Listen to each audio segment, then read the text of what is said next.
Hello and welcome to another episode of the FemiNinja Project, and thank you so much for tuning in. I really appreciate it. I'm a little froggy today, so you're going to have to excuse my voice. I've been talking an awful lot. Today's guest is an amazing person, very inspirational, very just amazing. His name is Damon Nichols. He is an entrepreneur, reform coach, keynote speaker, business owner, and best-selling author of the book titled The Breakout Blueprint. He helps other people overcome fear and achieve freedom. After spending many years in and out of jails, prisons, and other institutions, and dealing with drug addiction, Damon has overcome life-changing trauma and worked many deep, dark areas of his life to become a successful entrepreneur, best-selling author, and to live a meaningful and international life. He has learned so many valuable tools during his journey, healing his own severe traumas, and now he is passionate about helping others and sharing these tools with the world. Damon, thank you so much for being here and welcome to the show. Thanks for having me. It's good to be here. Well, I've been looking forward to this for a long time, and you said you were too before we started recording because we've been waiting a while for this interview. But Yes, you just have such an amazing story that I mean, when I was reading your profile the first time, it was almost overwhelming that anybody could experience that much trauma and deal with it, let alone overcome it in the way that you have to build the life that you have now. yeah, it's taken a lot of work and a lot of years of just repeating the same cycle over and over and over again until, I finally had enough, and it wasn't until I was in my 40s before I finally made the change. And, at that point I had no chances left. I had racked up a whole bunch of felonies, and they were not going to mess with me anymore. And I knew I had no chances left. But all of the stuff leading up to that, I finally had made the decision where I can't live this life anymore, and I have to make some changes because I just Wow. I was pretty reckless for most of my life. And Well, I just so want to point out the fact that you made these changes, you turned your life around when you were in your 40s. yes, I was in my 40s when it changed So my life. that just, I think, is a really important message for the audience to understand that you can turn your life around at any age. Yeah. So that's one of the things that I've realized that, and a lot of people, some of the people that I work with, they kind of they struggle with that. They're like, well, I don't have a chance. I have felonies. I can't get a job. I can't do this. But I found it, no matter what you've done with your life, or no matter where you've been, or what it looks like, or how people view you, how much trouble you've been in, you can change. It takes a lot of work, Mhm. but if you're willing to put the work in, you can change, and it does pay off. The reward is it's awesome. Mhm. So yeah, I started out real young, getting in trouble, and it's just cycles of in and out of addiction and prisons, and till I finally had enough. And I hit How young were you when you started getting into trouble? probably around 13 is when all of the trouble really started, and Wow. the drugs and everything started happening. It was. I was born and raised in Rocky Ford, Colorado. I grew up on a sheep farm. It's a small farm, and my mom left when I was real young.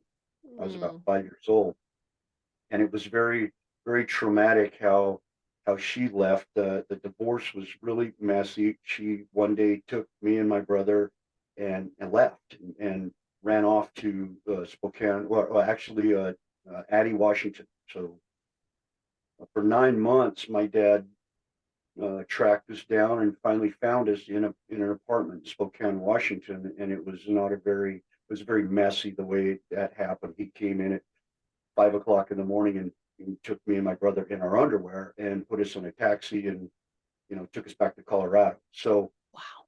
that was, yeah, it was that the whole year was just very, very traumatic for me and my brother.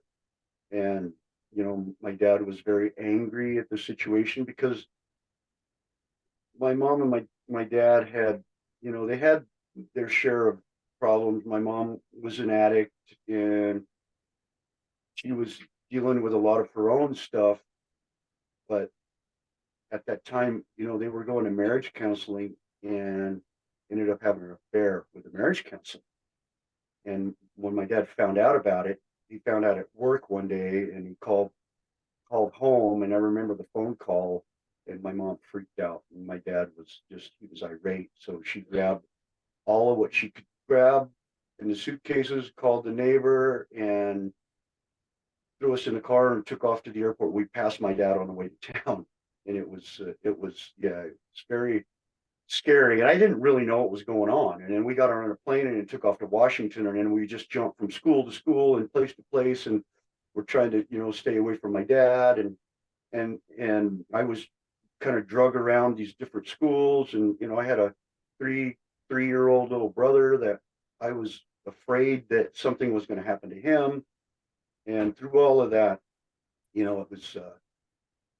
was just really an uncertain time in my life. But then when he took us back, we came back. And my mom was dealing with a lot of her own demons at that time, alcohol and just whatever, drugs.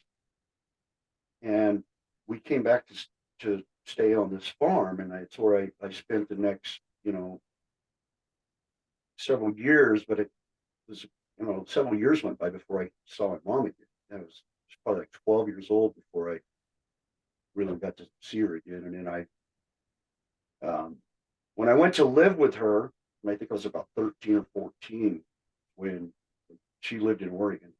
So I got into drugs and alcohol and all that because that was kind of her whole lifestyle. But that time I was just, all of those years I was very angry and, I got in a lot of trouble, but I also got put in a position of having to take care of my brother and take care of animals and, take care of a farm. Wow. And it was just, yeah, I had a lot of stuff put on me and I was just very, I didn't want it. I've always been kind of a free spirit and like I just felt so restricted but I had no idea like those were the things until later on in life when I started working on all of the trumps. I had no idea that all of that kind of stemmed from that. So I got in a lot of fights. I got just it was just trouble for me constantly. And then when I went to live with her, it's like I became a completely different person. I had freedom. I had no guidance. I had parents, like my mom and stepdad, that were partied, gone, drunk. So my life spun really out of control, and I ended up getting locked up when I was in Oregon, and then got forced to come back to Colorado. And my dad still had legal custody of me at the time, so that saved me from going to adult or youth prison when I was 16. So I came back to Colorado and had to get my GED and stuff like that. And I kind of didn't have any trouble for a little while, but then about 18, I started getting into cocaine and like everything I've done with like just super extreme. I got into cocaine real bad, and then by the time I was 18, almost 19 years old, I had been so strung out on cocaine, I had broken 2 needles off in my arm, and then ended up going into a treatment center in Pueblo, Colorado. So yeah, I was in pretty bad shape at that time. So And how old were you that was then? kind of 18. Oh my Yeah, goodness. I was pretty strung out. I was doing acid and coke and at that time the old crank, there was a little bit of that around, Right. and I smoked a lot of weed and just whatever. And I drank a lot, and just my life was a mess. I have to ask you this. So, because I'm a little bit naive when it comes to the drug, culture. Mhm. where and how did you get the drugs? I mean, I know they're everywhere and you could get them, but how did you pay for them? Were you dealing? Were you, in in a That gang? time I How did wasn't that happen? At that time I wasn't really dealing. It was just whatever little bit of money. I had work. I worked for people, and it was at that back then in the 80s, the drugs were a lot that stuff was a lot stronger and it didn't take so much, and I was just Hmm. getting into it. So, I mean, a little bit of cocaine was it didn't take very much. Weed Hmm. was pretty abundant around here, so I did deal weed, Hmm. back then, um, and then I got into, I bought a lot of stolen stuff, and you know, ended up with some stolen property, and I was dealing with a lot of shady people, and then by the time when I was 20 years old, I got picked up and had 17 felony counts for theft, burglary, drugs, and yeah, and I ended up getting these give me a 6-year prison sentence for uh, my charges Wow. were. 17 felonies. So were these just, I mean, how did those add up? I mean, were the police tracking you or following you, or was it just they arrested you one day and then they were like, oh my gosh, look at this guy's record? How did that Yeah, so happen? they arrested me at a guy's house. We'd been doing cocaine all night, Mm. and I had sold and um, dealt with him, traded, merchandise for drugs, and then he was also kind of involved with some other people. There was a few of us that were just involved in, just really shady activity. Some guys were stealing a lot of stuff, and Mhm. I would buy it and sell it and trade it, and Mhm. so I got caught up in that. And then just every piece of property that they found was linked to somebody else. So then I got a Mhm. got a charge for that, and then there's just several different, you know, charges that came from that. And I Mhm. ended up taking a plea, and my plea. So part of it too, when I was 20, I had got picked up with a guy. Um, we were actually at stole some gas one night. We ran out of gas and we stole some gas, and we got caught. And I ended up doing 120 days in jail over that. Well, before my 120 days was up, I was taking drugs into the jail and I got caught. So yeah, I got a charge for taking weed into the county jail, and then I had a 2-year probation sentence, but it came with a 2-year suspended sentence. And while I was on probation, I caught all of those other felonies, and then I ended up pleading to 3 charges, which was a theft, a burglary, and a first degree criminal trespass. And then they tacked on the the possession charge and introduction of contraband. So I ended up getting 3 6-year sentences and a 2-year sentence, but luckily they ran them concurrent. So all of the time that I did on each one of them counted toward the other ones. But it ended me up with 4 felonies. And then I was 21. So 9 days after I turned 21, I started that 6-year prison sentence. Wow. Okay, so and did you do the full 6 years, the full term? So I did about 3.5 years in the prison system, and then I got out. I went to a halfway house. I got out. I had an ankle band on my ankle for a few months, and I was one of the first 5 people. I think it was in '92 is when they started the ankle band program Mhm. for uh, DOC inmates. So I was one of the first 5 people, and I was the only one that made it through that out of the 5 people that did. So I felt pretty lucky, and I did very well for a while, and I got a job, and I did my parole, and so, but just like everything else, I never really worked on myself.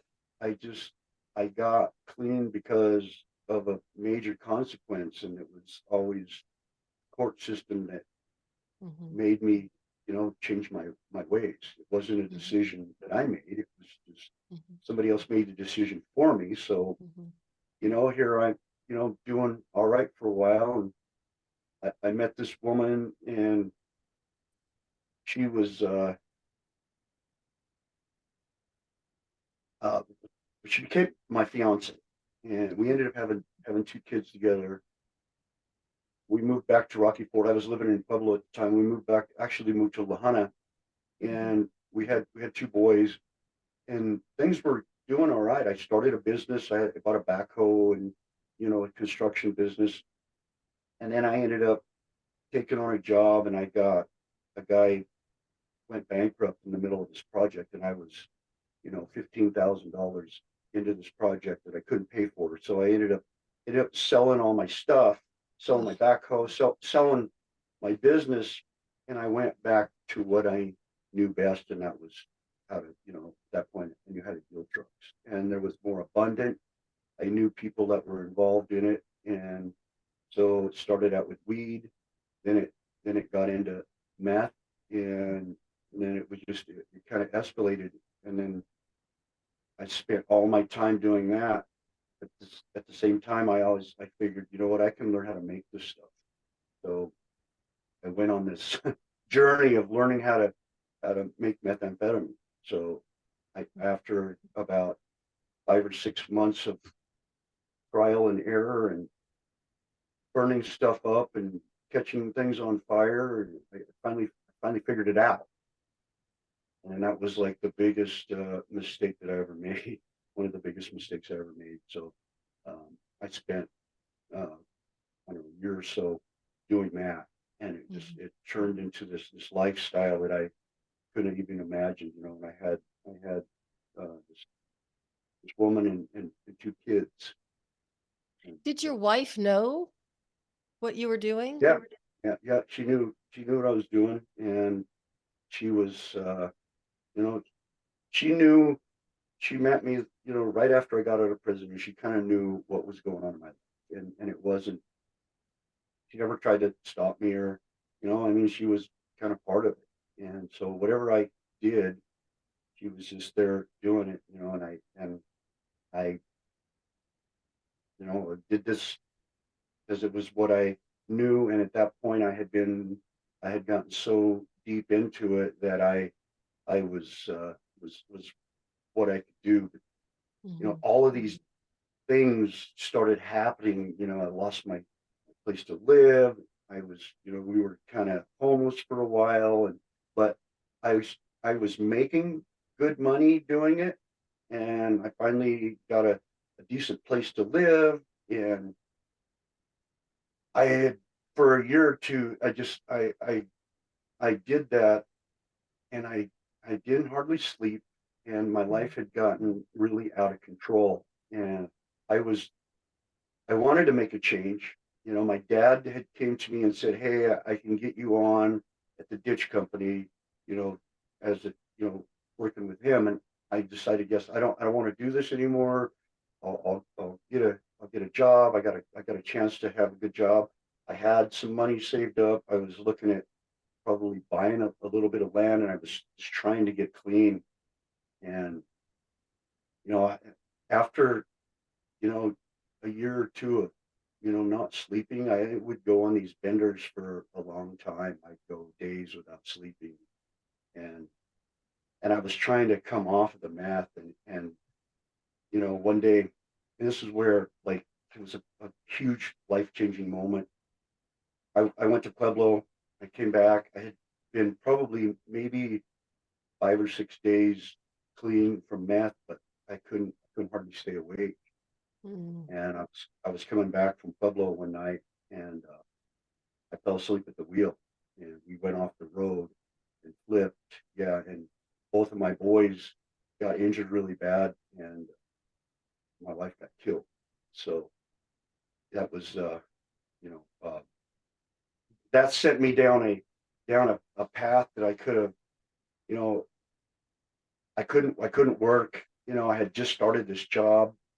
I tried to do that. I tried to work with my dad, and that didn't I couldn't do that. I was so messed up. Then all I wanted to do was just get high. I wouldn't let myself sleep. I wouldn't let myself, you know, do anything that had anything to do with comfort. That I was so guilty. Yet I had my 2 boys, and I was, trying to take care of them. Luckily, I had my brother and sister-in-law.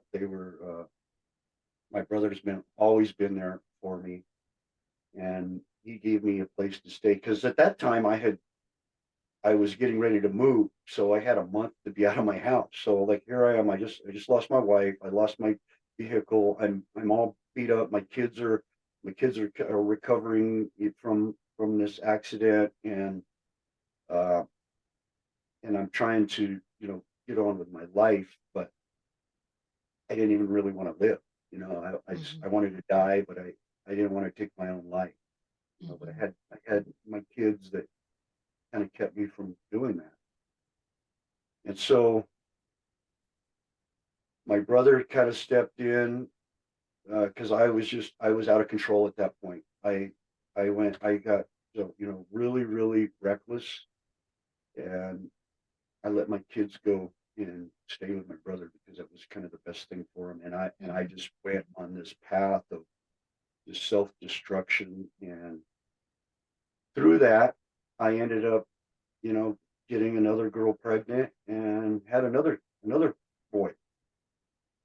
And so it was a mess. And um, I was so deep into drugs and meth and self punishment and guilt and shame. I had no way of getting out of it. I Mhm. didn't know what I was going to do until I got arrested again, pulled over. I had drugs in my vehicle, and I went to jail. And I was looking at some time. I had a friend bond me out of jail, and I just I got clean for 4 or 5 days, but that was enough for me to be able to think clearly, and I did not like that. I did not want to think. I did not want to feel. I didn't. So like it even got worse. Then I got out, and I got even worse into it, and just putting whatever I could into my body so I didn't have to feel that. And then I ended up getting arrested again at a friend's Jeez. house, and there was a meth lab involved, and they had charged me with all of these other things, and I was already on bond. And so having multiple charges in the same thing, and the law around here already knew me as a meth cook. They knew me as a drug dealer, and they knew me as a troublemaker. I'd already been to prison. I had this string of felonies, so I was not very well liked here. And Mhm. I uh, just want to make a comment about the power of guilt and shame. yes, And if I'm sure a lot of my listeners can relate to that if they've been in a situation, but once that takes a hold of you, it's like this monster inside of you that just keeps getting bigger and bigger and bigger. hmm yeah. So they're two different things. Mhm. That's one thing I've realized, that shame and guilt are two completely different things. Mhm. But when you have them both compounded together, that makes for a really nasty. It's horrible. They kind So of I feed had off of each other and exacerbate each yeah, other. yeah. So I was ashamed. I had already dealt with, ashamed because I'd been in trouble, and my reputation and my name had been dragged through the mud. So I felt shame. I felt shame for what I had done to my family, and I felt all of that shame. I also felt shame from my wife's family because you know they lost their daughter and their sisters, and so that was a whole nother monster there that I still, that's still not really ever been, dealt with. But I've dealt with it, Mhm. but then the guilt of having, with around my children, I felt so guilty around how I parented my children because I felt like I was the cause of their mom being gone. So Mhm. I parented out of guilt, and it was not the right thing to do. thankfully, my two oldest boys are in a really good place now. My oldest one is the senior drill instructor for the Marine Corps. So he's done really well for himself. And my other one, Dominic, he just got his CDL and he's a driver for Coke in Denver. But that that guilt, that was such a hard thing for me to deal with. Mhm. And everything I did that had to do anything with my kids revolved around guilt. I but I know now that that's not the way to do it, and hopefully I try not to take that same thing. And I have my youngest boy Zeke. I try to make sure that I don't parent like that anymore. But Mhm. shame is another one that shame I think is kind of easier to fix. For my case, because when you start making changes in your life Mm. and you start becoming the person that you want to be, because so that wasn't even the end of it there. That was like a big part of it. But one thing I can say is when you start making these changes in your life and you get to the point where you're like, I hate who I am. I hate everything about me. I hate what I've become.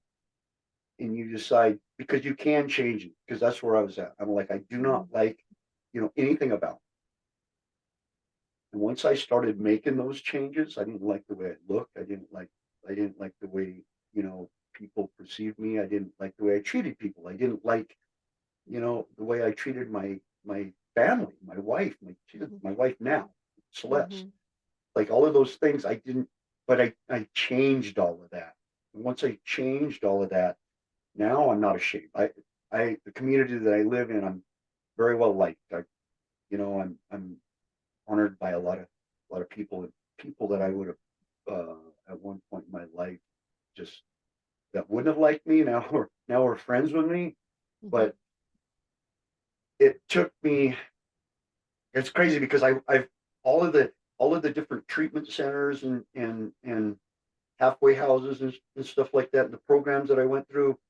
Um, I learned so much, but I never really applied it because in 2001, I believe, is when I had all of these charges, and I ended up they sentenced me to 8 years of community corrections. I had a 12-year suspended prison sentence. So I went to the community corrections and I got clean for a little while, and they made me do all these programs, and I had to, these cognitive skills classes and NAAA, and relapse prevention, and just all of the required classes, and and I did that, and for several months, and once I got out on non-res, like I never did it for myself. I Mhm. did it because I had to. And I started getting high again, Mhm. and then I ended up getting going. I got regress, so I went back to jail. Jeez. So I sat in jail for 3 months, and I wasn't sure. I thought I was going to get that prison sentence, and then luckily, Stout Street Foundation, which is a 2-year long-term treatment center in Mhm. Denver, they accepted me, and so in 2002, I went to Stout Street. So I was in What's there the for. name of it again? It's called Stout Street Foundation. Okay. And it's a high intense treatment center. They had a few of them around. They were like they're a therapeutic community. They Mhm. used to have Centacor and Pier One, and I think I don't know if they're both shut down, but they're like you live there. You don't have really much interaction with the outside world. The Mhm. first 90 days you have no interaction with anybody. The first 30 days you go through an orientation period where you're pretty much wearing pajamas. You do everything. You're programmed.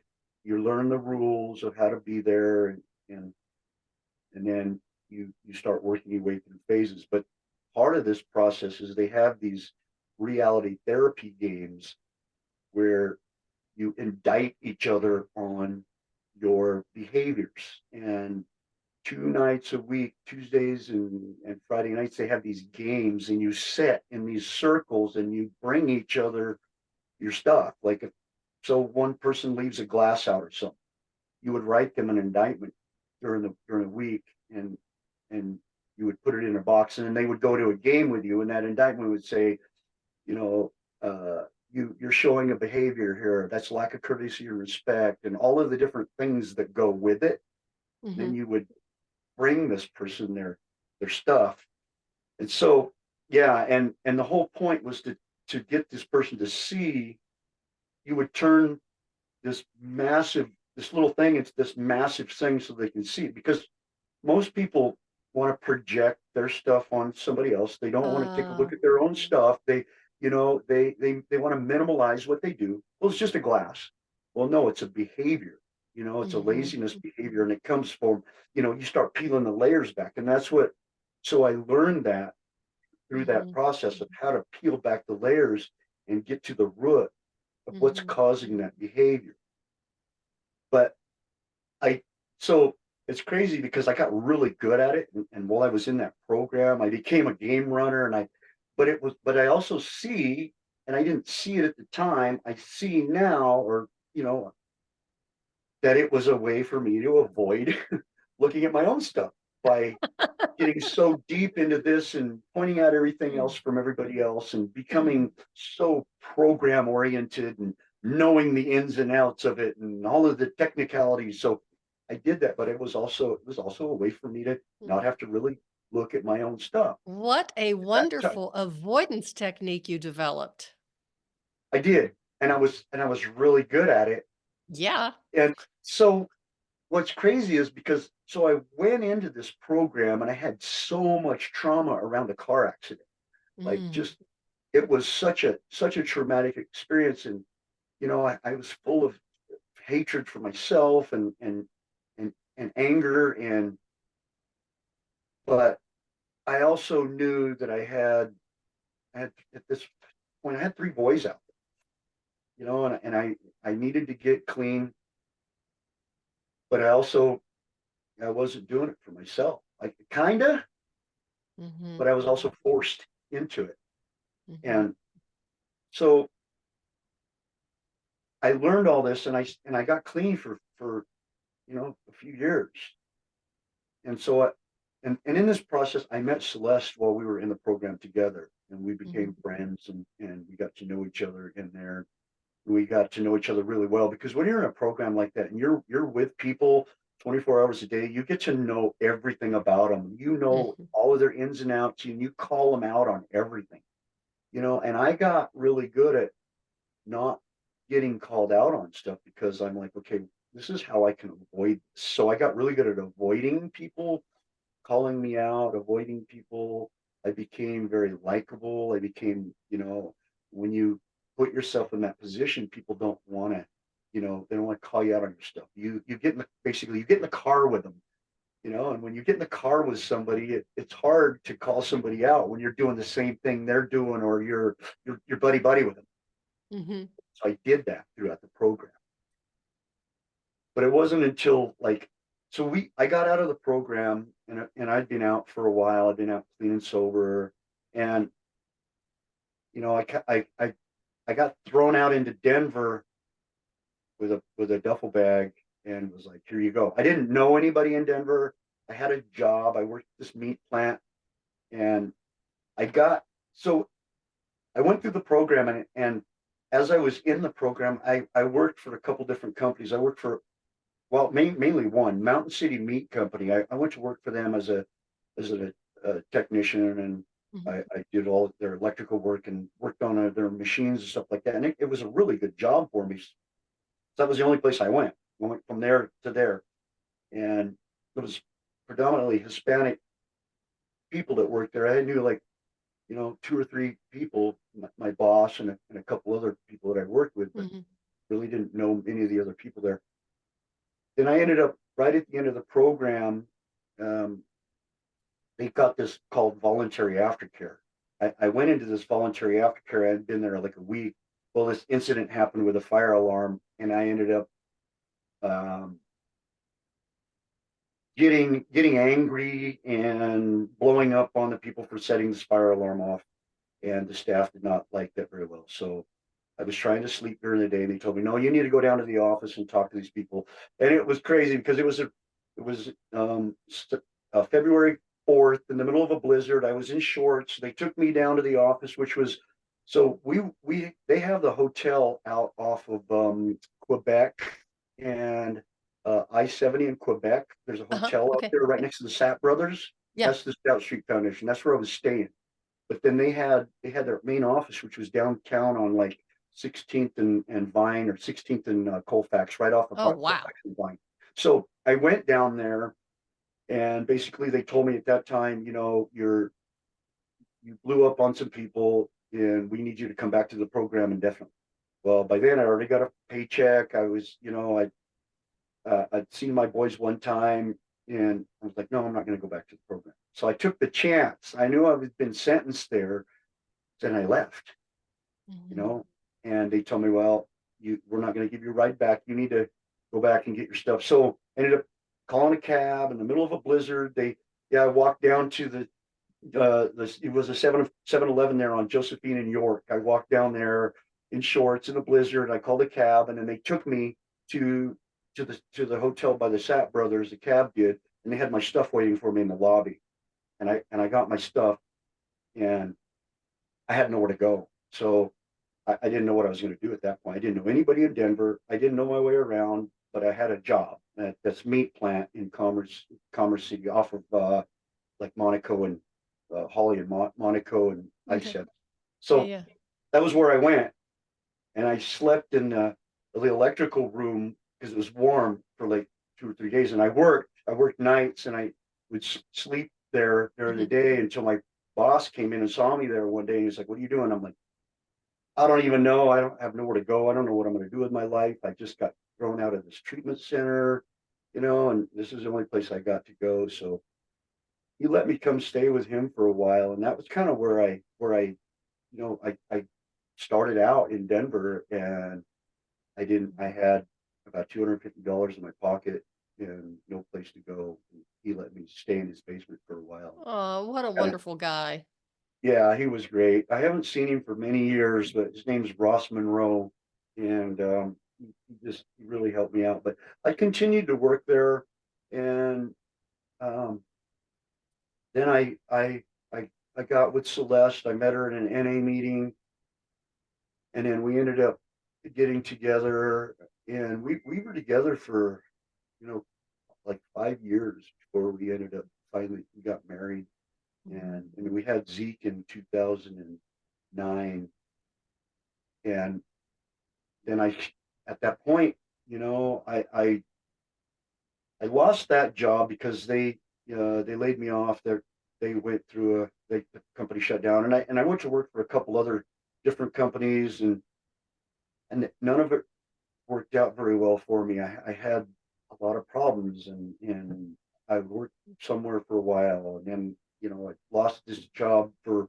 whatever reason, and I ended up just getting back into doing drugs again, and because now I was in a different environment where it was a lot easier to get, and there was more people, and I could make money. And my plan was to, make a little bit of money, go back to work, or I wasn't really sure what I was going to do, but it spun out of control again, and what's really sad is my wife and I, we had such a rocky start. We got together, and thing is she knew all of the deep things about me, which then played on some of her issues, because we met in a treatment center, and she was gone through, she had her own path of dealing with her own traumas and, alcoholism and all of that. So like my stuff was almost too much for her, and she didn't know how to, you know, it was, she like fell in love with me, but I did not really want to have to deal with everything that came with me, and it was hard. So like the whole relationship at first it was very rough at first, and for probably the first, I want to say, 10 years was hard, and she kind of fell back into her addiction again, and we Mm. kind of just went these separate ways until finally one day all of this came to a head when I was making really poor choices, and I ended up buying a motorcycle from a guy that had been in a it was a stolen motorcycle and had been in a car chase. Mhm. And the next day the cops saw me on it and they followed me to a guy's house. They arrested me, and I didn't know all of the stuff that went along with it, but they'd been looking for this. There was more people involved, and it Mhm. was they came and arrested me. They found drugs on me, and then they went to my house, and then they tore my house apart. They Ugh. found more drugs, and so we ended up getting all of these major charges. And I was looking at a lot of time. My Mhm. wife's they she wasn't looking at quite so much time, but she was looking at some pretty nasty charges. And we both did it, going to jail. I bonded out. She bonded out, but they used her to get to me. And every time I bond her out, they would pick her up and throw her in jail or something. So she ended up going to jail several times for stuff that she didn't do anything. Like they Wow. revoked her bond one time, threw her back in jail, bonded her Wow. out. She was on her way to because they took our youngest son. They took Zeke. Yeah, I They wondered because who was yeah. taking care of Zeke when all this was going on?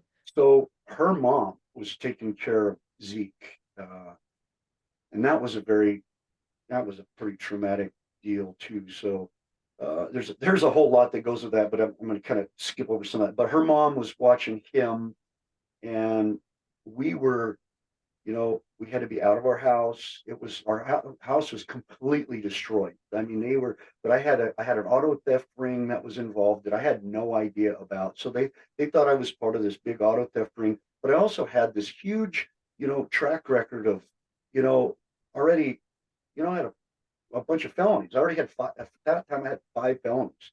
So, I'm on a motorcycle and I had drugs. So they really wanted me bad, and they were going to do whatever they could to get me. And but that was the point there. I realized that I could not, I had no chances left. Mhm. And I knew it. I'm like, Mhm. I can't do this anymore. And it was crazy because Celeste started getting clean. She did it, and it Mhm. took me a little while. I ended up getting arrested again for a warrant that wasn't me. But I had been pulled over by Lakewood police and Golden police and Jefferson County 32 times in 1 year. They had harassed. Yeah, they pulled me over at gunpoint, drugged me out on the highway and roughed me up. They said they thought I was somebody else, but I mean, it was a really bad situation. But I had this track record, so Mhm. I knew, but I also didn't want to do that anymore. I didn't want to be that person anymore. Mhm. And it's kind of crazy because one day she picked me up. I had fallen. I had this huge knot on my head. I had a concussion, and I needed a ride, but she stopped at Red Rocks Church because she was meeting with one of Scott, who was the head pastor there. She stopped at Red Rocks Church. She said, "You're going to wait for me here. I got a 1 hour meeting. Mhm. You can wait. I'll give you a ride afterwards." So I sat there, and I ended up one of the guys came out and said, "Just come on inside. It's cold. You can warm up." So I went in there and ended up talking with Scott. And it was crazy because this is the first person in my life that I ever really felt like that took interest in me or genuinely really wanted to help me. Because all of the people that have ever been in my life, they always seemed like they had some kind of a motive or stuff. Mhm. So this guy didn't. And he was willing to, "Hey, I'll meet with you weekly."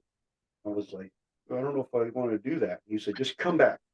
Come back next week." So I came back next week, and I felt such a safe place with them, with Scott. So like I owe so much of me getting started and to Scott, Chad, and Gary Brugman. at the Red Rocks Church, and Mhm. they helped me with my and Ronnie. There was a couple different people there, and Sean. That group of people, I Mhm. think a couple of them don't realize the impact that they had on my life. Mhm. But for me to go there, because I was homeless at the time, and I was sleeping in my truck, and I would go to Red Rocks to stay, and I would sleep up in the parking lot there by the old. I don't know if you're familiar with the Heritage Square. Used to Yeah. be up there, all of Yeah. that. So I spent a lot of time in that area because I either had to be in court in Golden, or I would go get a visit with my son on, I think, Mondays and Thursdays. I had 2 visits a week with Zeke.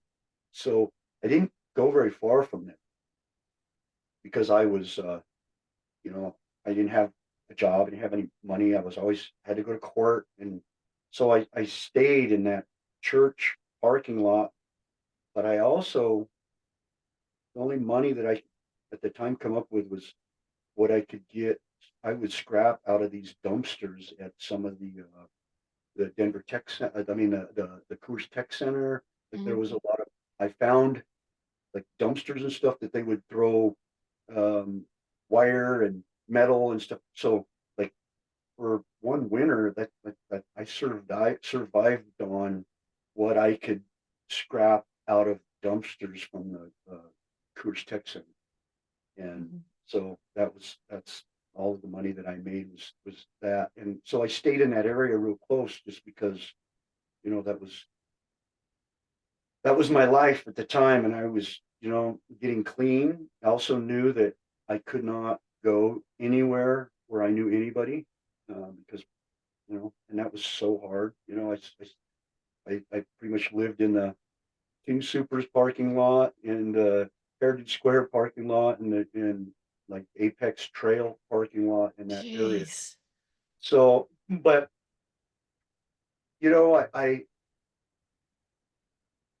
I really started at that time. I was facing a lot of charges, Mhm.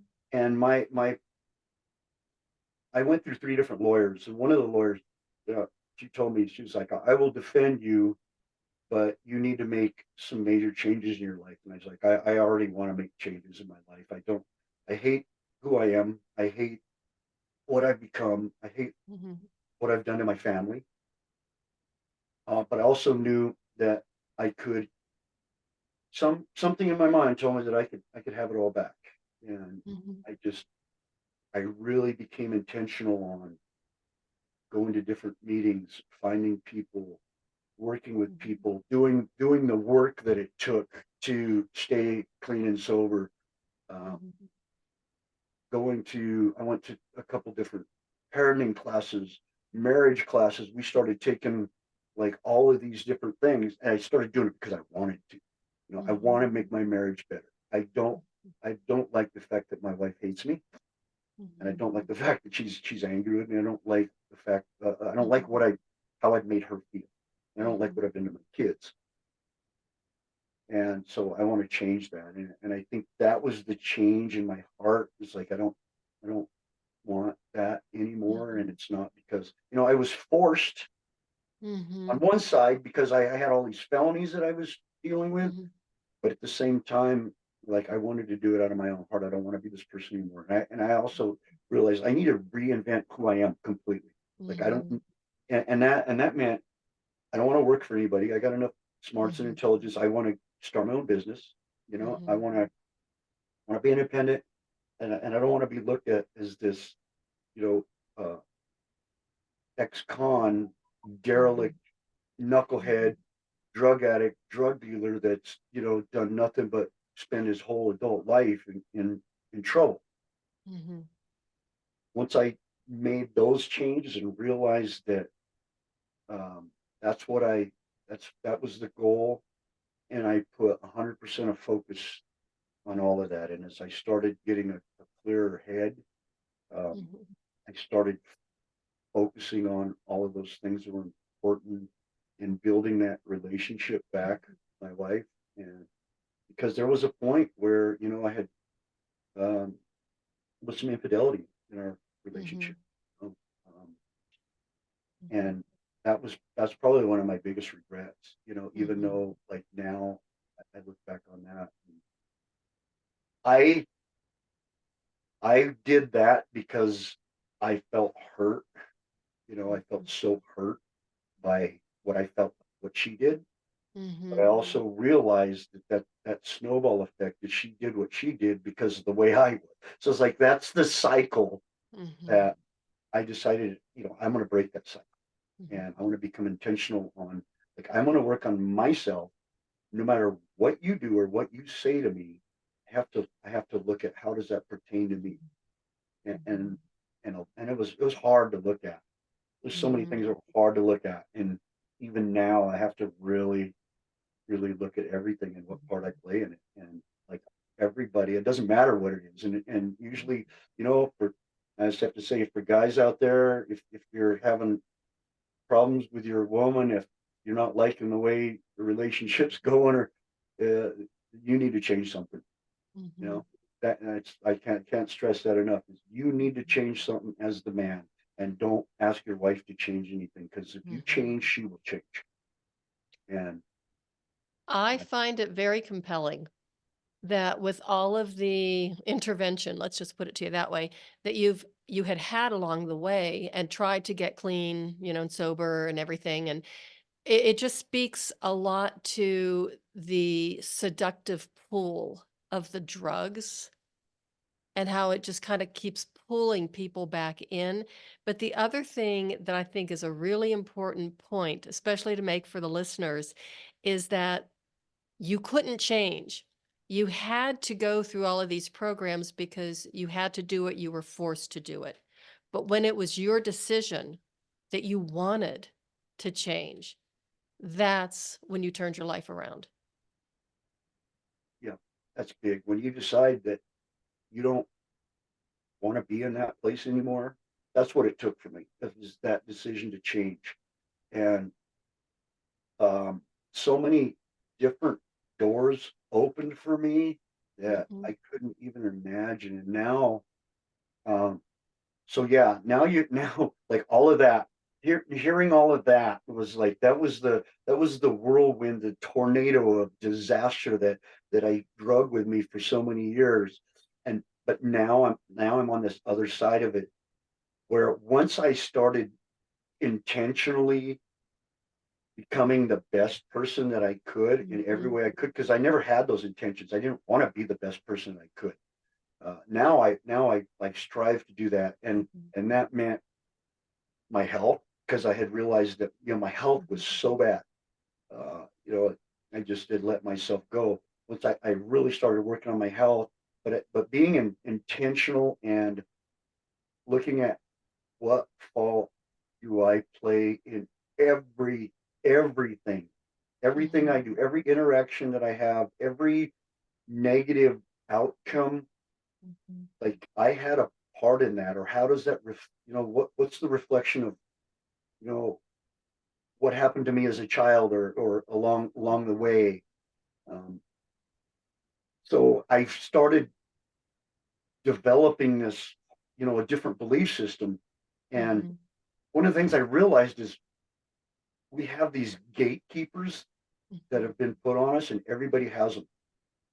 And when you don't know that you have your gatekeeper is your belief system that was put on you from the school system, your parents, or mhm, religion, or society, whatever. mhm, You were told these things, for instance, money doesn't grow on trees. You have to work really hard to get money, or rich people are evil. Like all of these things that when you change that belief system, that's just a stumbling block, or something that's a gatekeeper. But people mhm, don't even know that those gates are there. And mhm, I found so many, and the more now I look, I see all these gates. The whole system mhm, is put there to keep you stuck.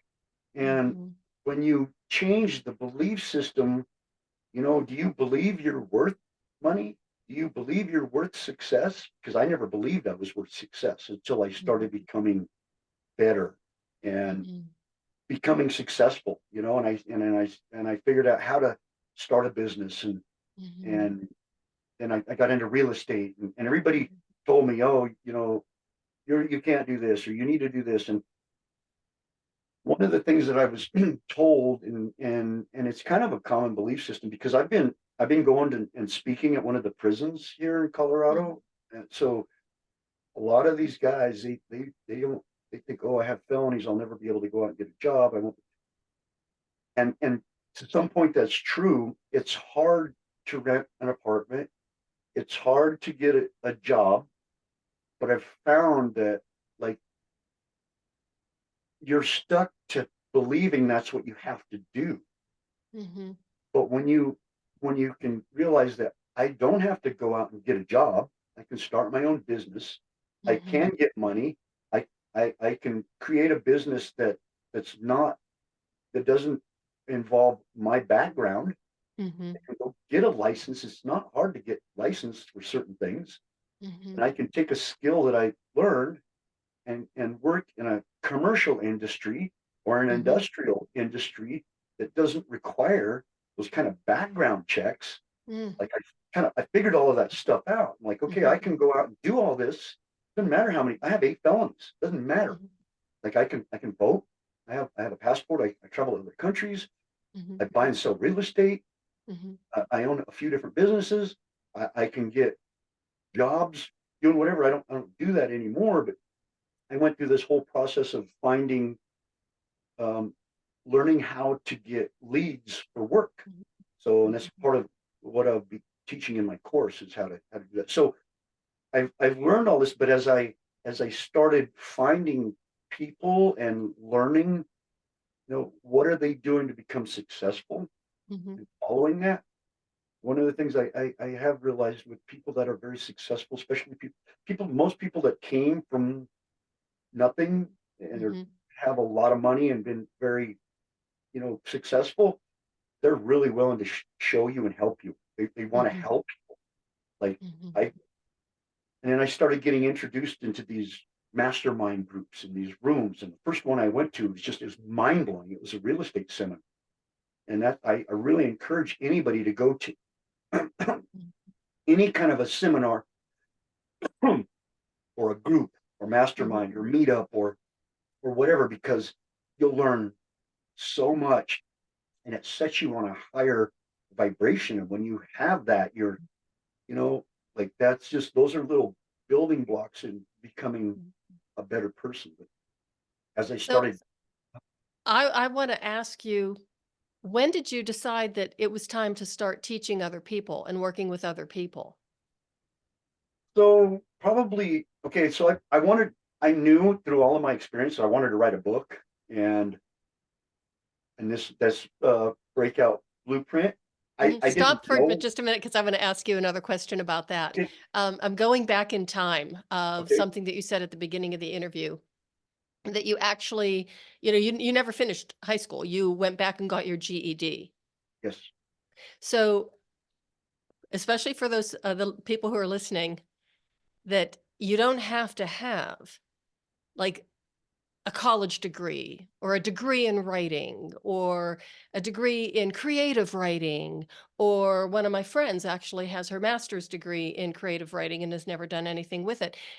All you have to do is to have the desire. You have the story and the desire to put it on paper. that's it. So I quit.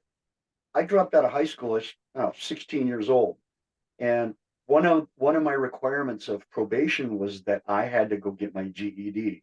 So I Mm. went down and I spent 5 hours. I took all the tests and I passed them. So I had my GED in I think 1987. My graduating class, I was supposed to no, I had it in 85. My graduating class graduated in 86. So I had my GED, and my rest of my class, I'd been out of school for a year. The rest of my class was still in school. And I got my GED, but I've never ever needed that. Like, it's useless for me, especially where I'm at now, Well, because they yeah. don't teach you how to invest money, to start a business, how to leverage assets, and do all of those kinds of things, which you know they should be, but that's the belief system, part of the, school system. You go to school, learn the way they want you to learn, Mm-hmm. and go get a job, and pay all these whatever college bills, and Mm-hmm. pay for this, and maybe by the time, if you want to get a really good high paying degree, like a doctor, a lawyer, or whatever, then you've got this racked up bill, you know, and maybe by the time you're in your late 50s or whatever, you can start seeing that success. But I want to show people that, I mean, you can start out when you're 18 years old. You can invest in things like tax liens, and and real estate, and different types of businesses. There's so many things that you can do that, for me, I think it's useless. This college degree is useless. Our youngest, he doesn't even go to school. Like, he's homeschooled, and he's like, he is. We play. I've played some adult games with him Mm-hmm. in different settings. Like, we went to the camp this summer, and we played a couple of games that are like adult games, and Mm-hmm. he just obliterated these adults in like all of these things. I was blown away. He's 14 years old. Like, his creativity and his way of thinking is, what I wish I had that still. I Mm-hmm. probably did at one time, but we've been Mm-hmm. conditioned, and we've been put these gatekeepers on to be like, no, don't Mm-hmm. think like that, because it's wrong. Where, we don't he doesn't have any of that. So he's such a free spirit, and some of the things Mm-hmm. he does, I don't too much agree with, and I don't like that he sits and plays video games all the time. But you Mm-hmm. know what, that's him, and that's what he does, and hopefully he'll either grow out of it. But he's so creative, and he has this something about him that I wish I had, Mm-hmm. that I think probably most adults wish they had. They lost through school. I think we've all had that. We've all had that sense of creativity and, playfulness. I say this all the time that, when we're very, very young, nobody teaches us how to move or how to roll over in a crib. We figure it out because we're exploring our environment and movement. And even as we're going through those formative years, we're creating games and making up, our own little rules. And everything is just exploration, and we're using our imagination. And then finally, when we're fully upright and functional and ambulatory, it's like, okay, now sit down, shut up. We're going to teach you. So you have to learn now. And prior to that, we were learning on our own. And, that just the whole process, I think, like you said, it's almost designed to Yes, keep us it in is. these little boxes. It is. Everything is pretty much designed to keep you stuck. But I think once you become aware of that, and you realize that Mm-hmm. everything out there is designed to keep you stuck, our Mm-hmm. society is designed to keep you stuck. Mm-hmm. When you realize that, then you start looking for those ways to get unstuck. And then you Mm-hmm. start finding ways to get past those gates. And that's Mm-hmm. that's what I've figured out, how to get past the gatekeepers. And You sure did. And yeah, and it doesn't matter, like I said, where you're at or what you've done in your life, you can do that. You just have to want to make these Mm-hmm. changes and want to do this. And then, so getting back to the question you asked me on the book. So I wanted to write this book, but I didn't know what it was going to be about, just kind of talking about my life story. And at that time, I'm like, yeah, maybe I'd like to let everybody see all of the crap that I went through. But, Mm-hmm. you know, I didn't once I started talking to Mike Fallett, the bookman, who he is so laser focused, and he showed me things, and he was like, okay, who's your audience? What do you want to get out of this book? And I'm like, well, I don't know. And he said, well, you need to focus in on this. And what's your purpose? What's the purpose for writing the book? Mm-hmm. Well, I don't know. And then he helped me find the purpose. And my purpose was just to maybe, get my story out there, but there's a bigger purpose behind that. Now, my story is to let people know that no matter what you've done or where you're at in life, you can have, you can have what you want in life. You can have a great life. You can have Mm-hmm. freedom. You can have, you can be looked at as a successful person, Mm-hmm. and no matter what you've done, like, Mm-hmm. you can have all of the things that you never realized. Mm-hmm. can be free of, guilt and free of Mhm. shame. And like, I still deal with some of the guilt, and I don't know that Mhm. I'll ever, get away, get completely away with that. I, Mhm. away from that, I work on it, but the shame, I have no shame, no longer ashamed of what I've done. I can sit here and I can talk about all of the mistakes that I've made because now it's going to help other people. And when you can take that shame and turn it into something that you can Mhm. use to be able to help other people, Mhm. because so many people are ashamed of alcoholism, drugs, whatever, going to prison, having felonies, being labeled as this, even, infidelity. Like there's so Mhm. much shame that comes with all of that. Mhm. When you get it out there and you can actually work on it, and Mhm. but that's what it takes is going back and peeling back those layers of Mhm. of that, because the more you pile it on, and because that's what I did, Mhm. I had all this hurt, this anger, and this abandonment Mhm. of my mom, because the person that I loved and needed the most was not there. Mhm. And so I put my armor up, my guard, and I just kept carrying that around with me, and I became angry, and I put up these walls, and I just carried this stuff with me, Mhm. and I didn't never realize that, okay, that would have been okay for that battle, but I can take that off now because I'm not fighting that battle anymore. Mhm. And that was another big reality. It's like, okay, what Mhm. battle are you fighting? I'm not fighting that battle. Mhm. I went back, had to go back, and look at my child, even to take a physical picture of myself when I was like 8 years old, and look Mhm. back and be like, okay, I don't want to harm that child anymore, because everything I do, that's what I'm doing, is I'm Mhm. harming that child. And I look at myself as my kids. I don't want to bring harm to them. I don't want to bring harm to them. So I Mhm. kind of changed the way I look at myself. Mhm. And so that was really big in Mhm. helping me become, you So know, another question then, again, relating to the book, is your book, is it a self-help book? Is it a combination of like memoir and self-help? so the book is, so I wrote the book so it would be real simple. Hopefully somebody could sit down and read it in 2 or 3 evenings. It's about a maybe 3 hour, Mhm. 3 4 hour read, where, because I kind of targeted people that were like where I was at a few years Mhm. ago, maybe Mhm. people that don't, they're trying to, break free of the 9 to 5, or maybe have some skills, they don't know where to go with it, or been in trouble. Mhm. So just kind of the steps that I took, Mhm. and there's a couple resources in there Mhm. just to kind of give people hope, and hopefully they can see, like, yeah, there is a chance, there's a light at the end of the tunnel. So Mhm. that's kind of was the whole focus of the book. And I'll probably write another one, and I think I'm going to write one with my wife, but we'll mainly go more in depth of stuff, because it's just kind Mhm. of a brush over of, what I Mhm.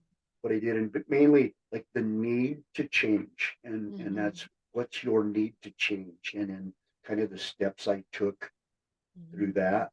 And so kind of the focus was, my audience was kind of the people that I was a few years ago that are, trying to, break free of that.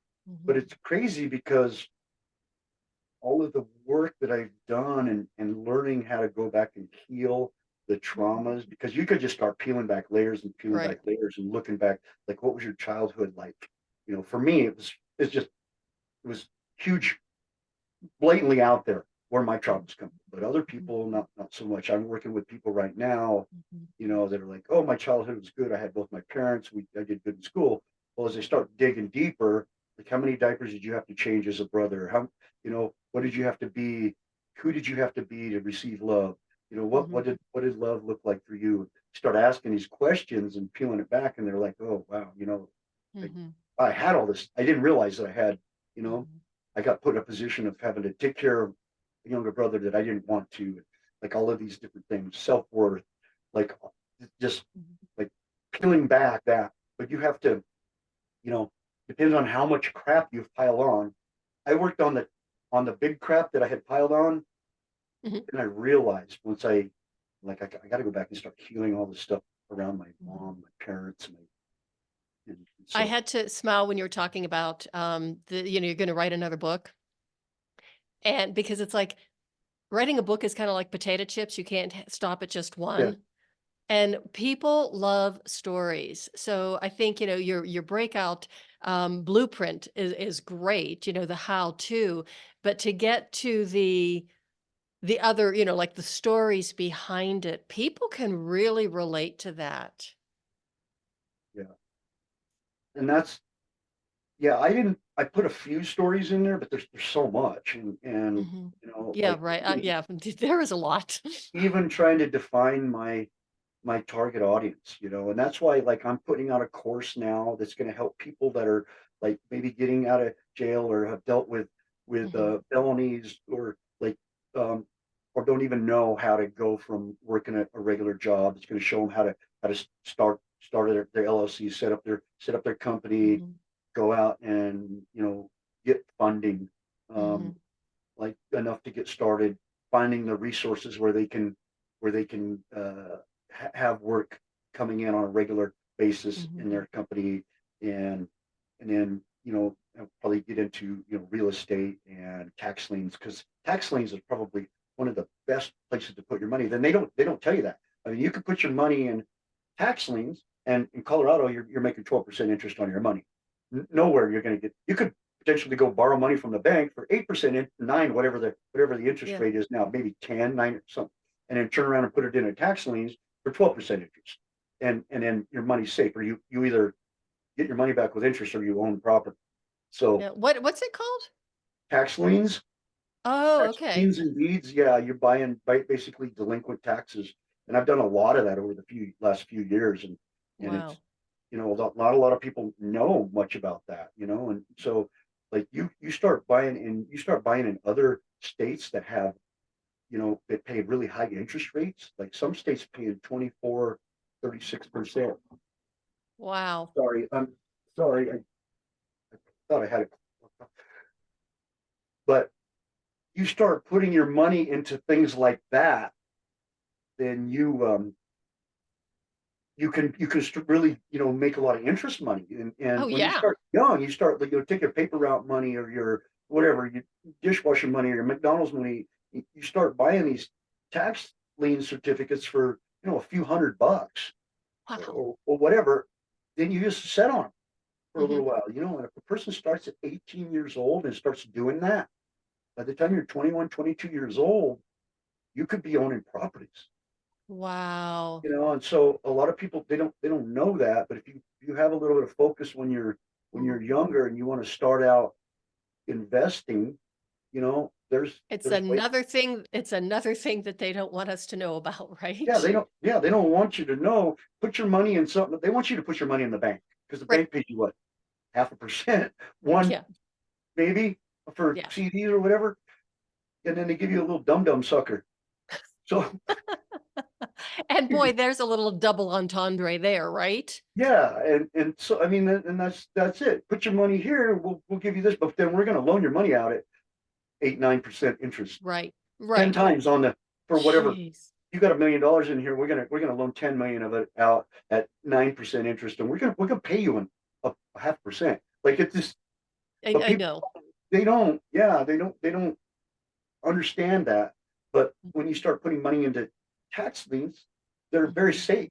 You you mhm, you either get your money back with interest or you own a property, and mhm, there's so many different ways to do that. So that's kind of, I've done that for several years, and so I'm mhm, going to be teaching. If anybody's interested in that, I can show them how to go about doing that.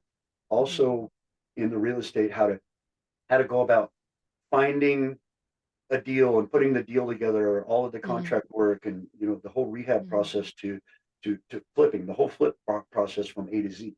So mhm. I've done probably about 50 of those in the last few years. So I've got really good at that. I have contracts and have all of that stuff. But So, Damon, where can people find you? How can the listeners get a hold of you? Because I'm pretty sure right about now, some of them are chomping at the bit going, oh, how can I learn some of these things? Or at least how to learn to, handle or deal with trauma, resolve past traumas. and get rid of the shame and the guilt. And another word that you really didn't say, but you kind of like insinuated, the self-loathing Mhm. that goes along with it. Yeah, and forgiveness, that's a big one. I Right. really wanna put that out there because you have to get to the point where you forgive everybody for everything and Including especially yourself. yourself. That's a big one, but you start learning how to forgive people and Mhm. then forgive yourself. So those are the yeah, that's a big one. So I definitely don't wanna leave that out. But people can get a hold of me at damonnichols.com. That's just my website. There's a lot of stuff on there. I have a speaker package in there. So I am available to go and speak to different organizations, and I'm looking for that. Like one of the things I haven't really mentioned is a storage shed. I travel all over the country and I build storage. So Okay. I have a crew. We build storage complexes and facilities. Mhm. So if you're looking for that, so I do consulting in that. I also speak at storage conventions. So I'm looking for any opportunity to go and share my knowledge of that. But I'm on LinkedIn, Damon Nichols. I'm on Instagram, Damon R Nichols, and Facebook, Damon Nichols. So pretty easy to find. And the Breakout Blueprint, I have that book is on Amazon, so Mhm. not too hard to find. Okay. And And I then I just have want a to, podcast.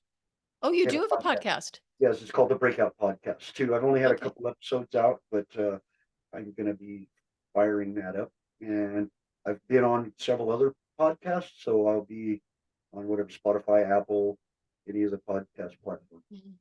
Mhm. Well, congratulations on the book, on the podcast, on your success, and turning your life around. That's an incredible story. And I really admire you for what you've accomplished. It's a lot. Thank you. One thing I didn't mention is our company, another company that I have. It's called Strength Under Stress, uh, SUS, which was a lot of kids. I hear a lot of kids say that, so I wanted to take that saying and put something more meaningful behind it, and that's strength under stress. Because I have a few other business partners and my wife, and we formed this thing. And part of so everything, our money goes back to different proceeds. Like we Hmm. give back to uh, organizations that deal with domestic violence. Mm. Uh, we sponsor a pro MMA fighter, and some of her money goes to MS. And Hmm. so we give back to different organizations. We're really big into giving back to entrepreneurs. We give money Hmm. to the Fire Pit Ranch, which is Hmm. for different younger entrepreneurs. And Hmm. so I wanted to get that out there because Now, hopefully is that on your website as well? Would they be able to, the listeners be able to find information on that on your website? yes, the Strength Under Okay. Stress website is linked to that. You can buy apparel on there. That's just getting rolling. We redid our website, so it should be up and going any day Hmm. now. We redid it, and we had we put some new product and everything on there. So we'll have a Hmm. lot of new products coming out. We're looking at a supplement line Hmm. and all like natural plant based and stuff like that. So Nice. Yeah, I did see your T-shirt, and I didn't look closer. Now I can see the wording underneath the sus. strength Okay, under well, stress. okay. So thank you, Damon, for being on the show. It has been wonderful talking to you. I am just wondering, you've given us so many wonderful things to think about. Do you have one last little pearl of wisdom you'd like to drop on the listeners before we sign off? Well, stop chasing things that aren't real because whatever you chase is going to run from you. Ooh, That's one thing that's really stuck with me because I used to chase money and I looked for like how do I get money and if you chase money it's going to run from you. that's awesome. Well, thank you so much for being here. I really appreciate you being on the show and spending your time with us and sharing your story. Wow, what a powerful story it is. All right, well thanks for having me. Everybody, thank you so much for listening. I really appreciate it. Please do share this episode with everybody you know. There is so much incredible wisdom and information in Damon's story. And I think we can all learn a lot from what he's been through and what he's been able to do with his life. And just remember, you can change your path, you can change your life at any time, at any age. All you have to do is make that decision and get into the right mindset. And that is the way of the FemiNinja.